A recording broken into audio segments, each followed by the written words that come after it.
à tous, j'espère que vous allez bien. Je suis ravie de vous retrouver pour une nouvelle vidéo, d'autant que le sujet m'intéresse beaucoup. Alors pour ceux qui ne me connaîtraient pas encore bien, je traite de psychologie depuis un moment sur ma chaîne. Déjà pour commencer en tant que témoin, où je vous ai parlé beaucoup de troubles anxieux, de TSA, donc finalement je connais d'un point de vue de patiente qui a consulté des psychologues, des psychiatres, et puis il y a aussi le fait qu'aujourd'hui je suis formée en psychologie, j'ai étudié la psychologie à l'université, j'ai suivi différentes formations là-dedans, donc finalement il y a aussi un versant un petit peu plus professionnel, d'où le fait qu'aujourd'hui j'aborde ce sujet-ci avec vous. J'ai bien conscience que tout le monde ne sera pas forcément d'accord avec mon point de vue sur tout ce qui touche au nouveau métier du bien-être.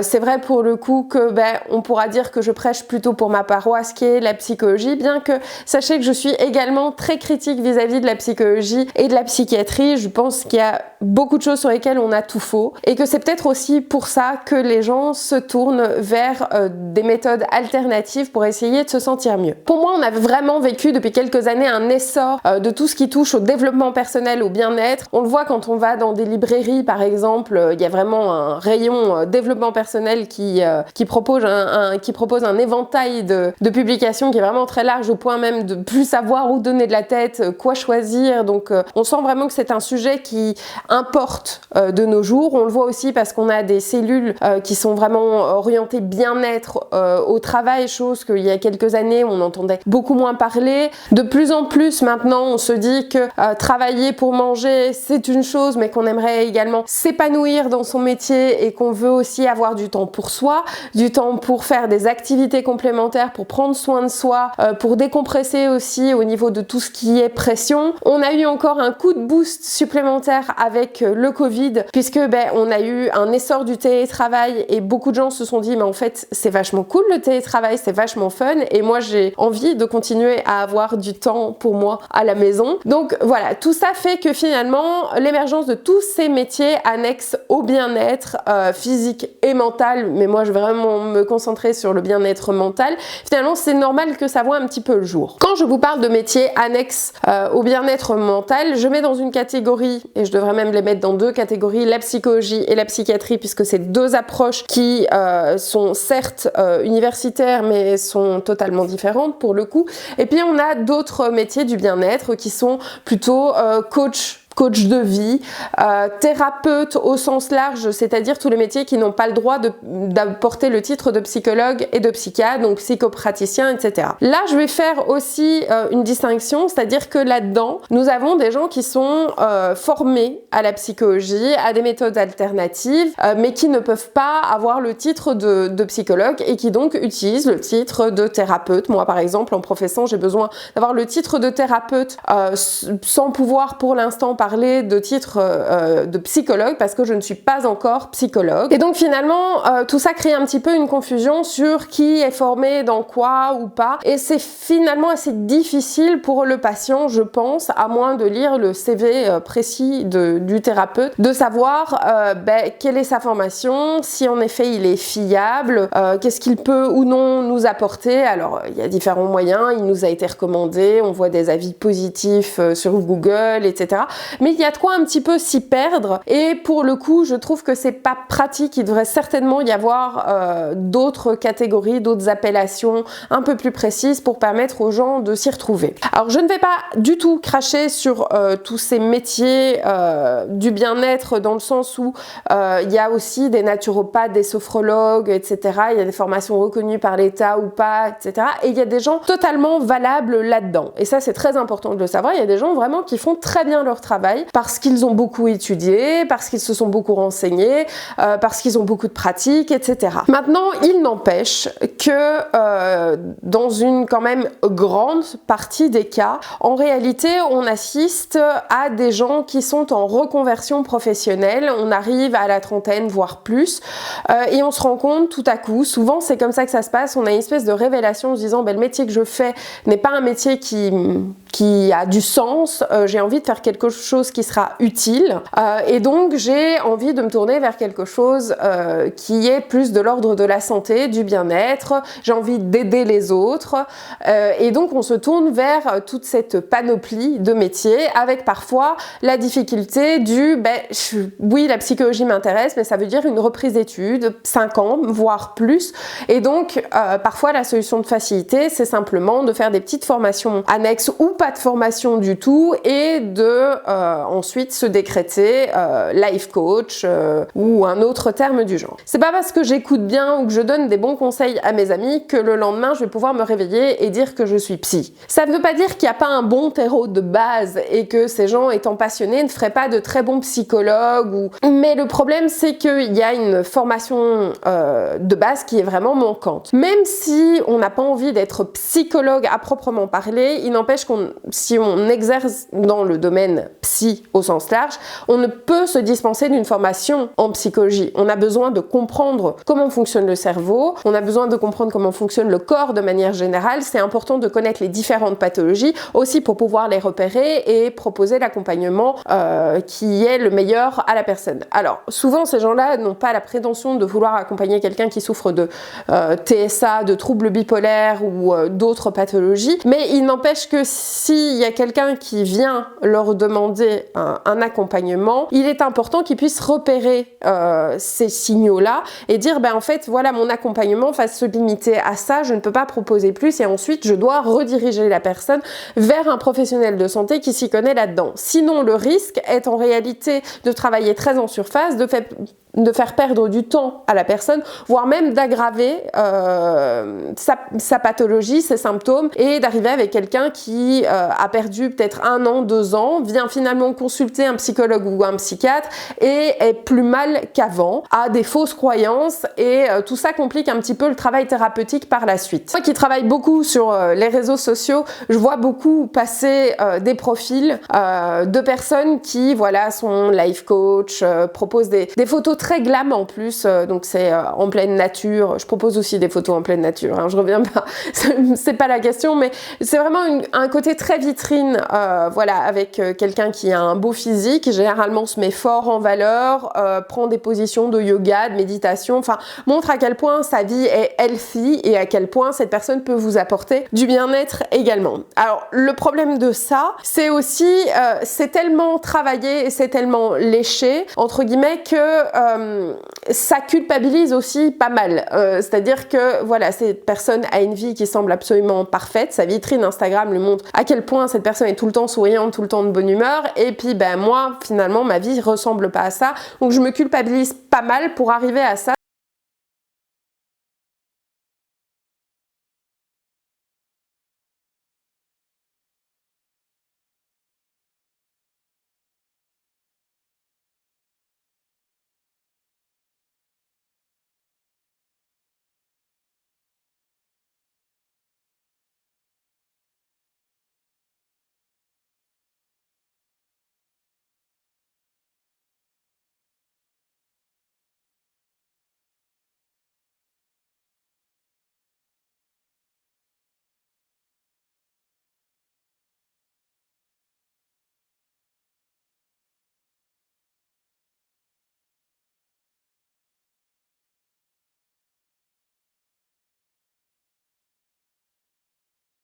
C'est qu'il y a beaucoup de publications avec des phrases, de très jolies phrases qui sonnent très bien et qui généralement renvoient au fait qu'il faut être positif, tout le temps positif, lâcher prise, être heureux, profiter du présent, arrêter de se prendre la tête, etc. Et c'est là que je parle d'hyperpositivité dangereuse.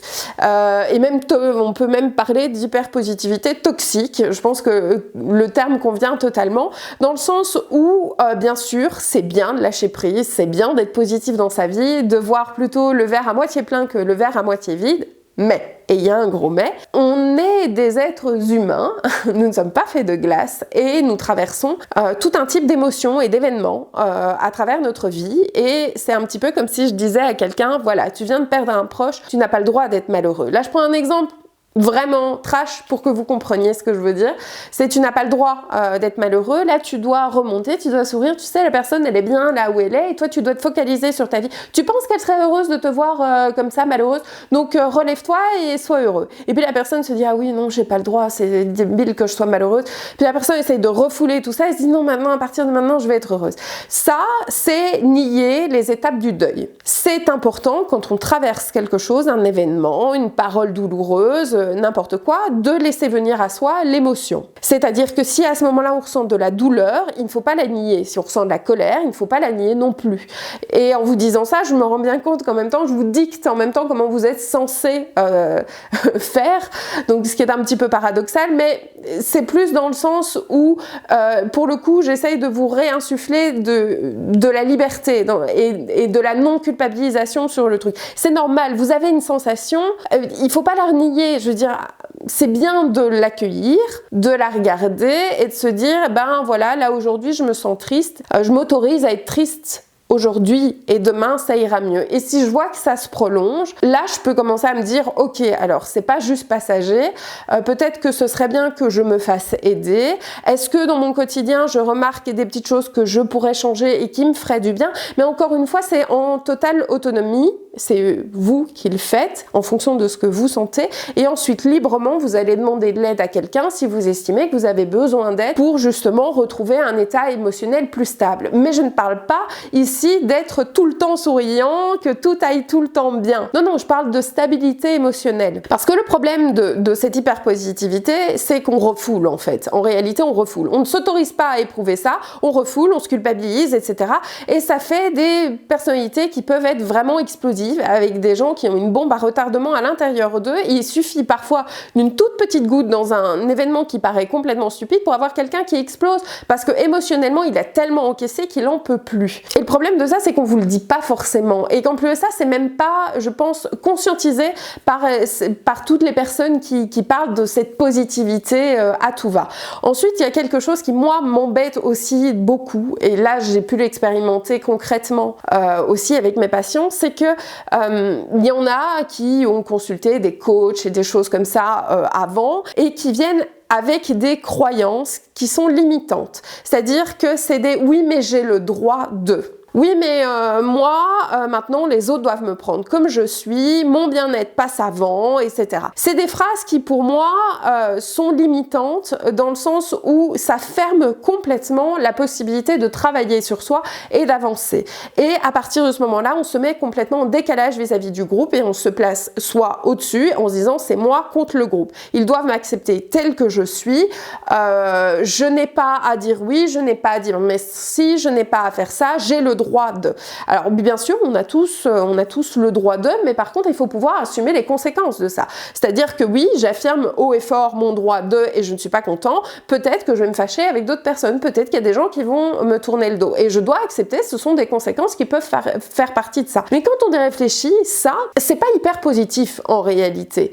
Parce que à force de crier à tout va qu'on a le droit de ci, qu'il faut nous prendre tel qu'on est, etc., on est dans une espèce de grogne permanente où on essaye de s'affirmer sans cesse par rapport aux autres. Alors qu'en réalité, il y a totalement moyen de trouver une harmonie dans le fait de vivre en groupe, puisque nous sommes quand même des êtres de contact, et donc nous allons forcément être confrontés aux autres, sauf en période de Covid. Mais il y a moyen de ne pas s'oublier au profit du groupe, de se respecter soi, ses envies, ses besoins, etc., tout en n'étant pas contre les autres. Et ça, c'est une nuance qui n'est pas forcément toujours facile à obtenir dans tout ce qui touche au développement personnel, peut-être aussi parce qu'il y a un petit peu une méconnaissance de la psychologie. Et c'est en ça que je vous dis que la formation en psychologie est pour moi capitale pour pouvoir travailler dans ce domaine-là. Il faut des bases pour pouvoir comprendre, se retourner et se dire, voilà, est-ce que les outils que je donne aux gens ne sont pas en réalité dangereux? Est-ce que ça ne peut pas se retourner d'une certaine manière? Est-ce que ça peut pas bloquer les gens, faire des blocages mentaux, émotionnels, etc. C'est quand même, je veux dire, on est quand même dans un domaine qui est très très important et notre cerveau est extrêmement complexe. Ce que je trouve malgré tout intéressant avec tous ces métiers du bien-être, c'est que pour moi ça met en exergue quelque chose de capital, c'est qu'aujourd'hui au niveau de la psychologie et de la psychiatrie, pour moi on a failli. On a failli quelque part, déjà parce qu'on continue à avoir beaucoup de gens qui ont honte d'aller chez le psychologue ou chez le psychiatre. Ce qui est intéressant, c'est de remarquer qu'aux États-Unis, c'est un petit peu l'inverse. Finalement, tout le monde va chez son psy et c'est presque sain d'aller chez un psy. Si on va pas chez un psy, c'est un peu bizarre. D'ailleurs, on en parle beaucoup, même dans les séries. On voit ça partout dans les séries américaines. Ils vont chez le sexologue, ils vont chez le psy, etc. Et c'est mis comme étant quelque chose de sain. Alors que nous, on garde une notion de oui, mais si je vais chez le psy, c'est parce que j'ai un problème, donc je suis fou, donc c'est très privé, donc il faut surtout pas que j'en parle. Et je me dis que, à l'inverse, quand on dit je vais chez ma sophro, je vais chez mon thérapeute, etc., ça passe beaucoup mieux. Parce que d'un coup, ça donne plutôt l'image du je prends soin de moi, mais pas j'ai un problème. Et je me dis, ben pour le coup, on n'a certainement pas réussi à démocratiser suffisamment le domaine de la psychologie. On en a fait quelque chose qui reste de la croyance avec une image très figée et on l'a pas rendu suffisamment, oui, accessible. Et ça, je pense que c'est en partie lié au fait que la plupart des psys, et je parle psychologues, psychiatres, ont trop une tendance à aller vers le j'ai les clés en main pour que vous alliez mieux. Je vais pas trop rentrer dans les détails non plus, on va rester dans quelque chose qui est très formel parce que j'ai la connaissance, vous ne l'avez pas. Et ça a quelque chose qui est, je pense, très désagréable dans le sens où ça peut être des suivis avec des médicaments, il y a quelqu'un qui vous dicte comment vous devez agir, ce que vous êtes, quelle est votre personnalité, vous n'avez pas énormément prise, alors que vers des domaines du bien-être, des life coach, etc., on tombe dans des choses où on est vraiment dans la participation active et où on se sent compris, on se sent réellement écouté. En plus ça, on a un contact qui est différent avec le thérapeute. Souvent, il propose en même temps des choses plus personnelles, il se confie un petit peu plus, bon, sans rentrer dans les détails de sa vie privée, mais je veux dire, on est avec quelque chose quand même qui est de l'ordre du on se comprend vraiment, t'es pas juste en train de me réciter un truc de ton bouquin, t'es en train de me proposer quelque chose que tu as toi-même expérimenté, donc ça me met en confiance et donc c'est bien plus chouette que d'aller chez le psy où ça peut sembler très protocolaire, etc.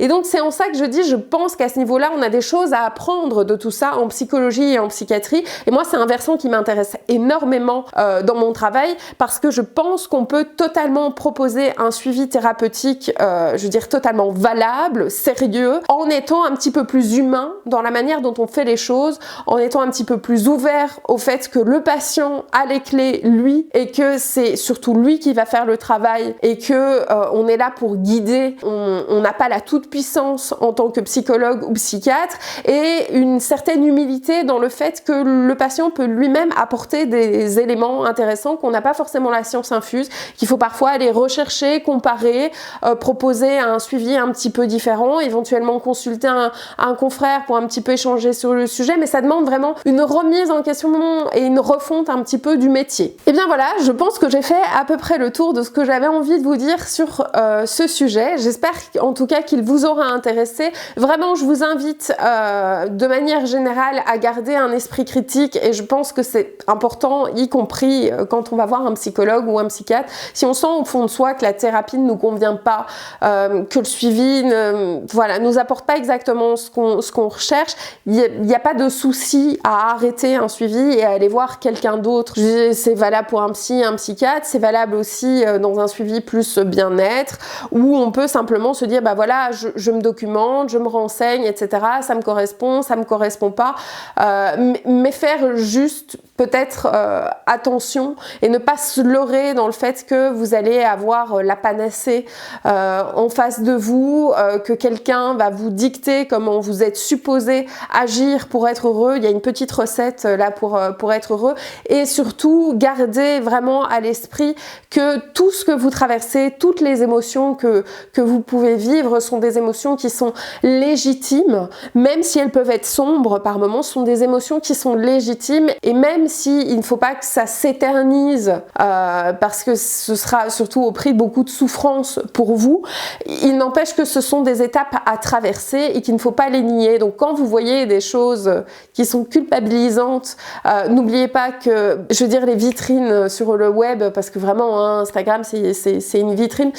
c'est de la mise en scène aussi beaucoup, et ce que vous voyez c'est une partie, c'est le côté le plus glamour, ce sont des gens qui traversent également des émotions. Ne dit-on pas que le cordonnier est un petit peu le plus mal chaussé? Je pense que c'est un peu le cas. On donne souvent des conseils qu'on a parfois du mal à appliquer soi-même. Donc ça permet aussi de relativiser tout ça et de garder vraiment un esprit critique. C'est vraiment ça que je vous invite à faire. De manière générale, je pense que l'esprit critique est ce qui est de plus important quand on reçoit une information. Comparez, retournez ça, faites-vous votre propre idée et faites surtout votre shopping dans ce qu'on vous donne en fonction de ce qui vous convient ou pas. J'espère en tout cas que cette vidéo vous aura plu et qu'elle vous sera utile. N'hésitez pas à me laisser un petit commentaire pour me partager justement votre avis ou votre expérience sur le sujet. Un petit pouce bleu, un petit abonnement à la chaîne si vous n'êtes pas encore abonné, ça fait toujours plaisir de voir la communauté s'agrandir. Vous pouvez aussi partager cette vidéo si vous pensez justement qu'elle serait intéressante pour quelqu'un d'autre. Et puis, il ne me reste plus qu'à vous dire à très bientôt dans une prochaine vidéo.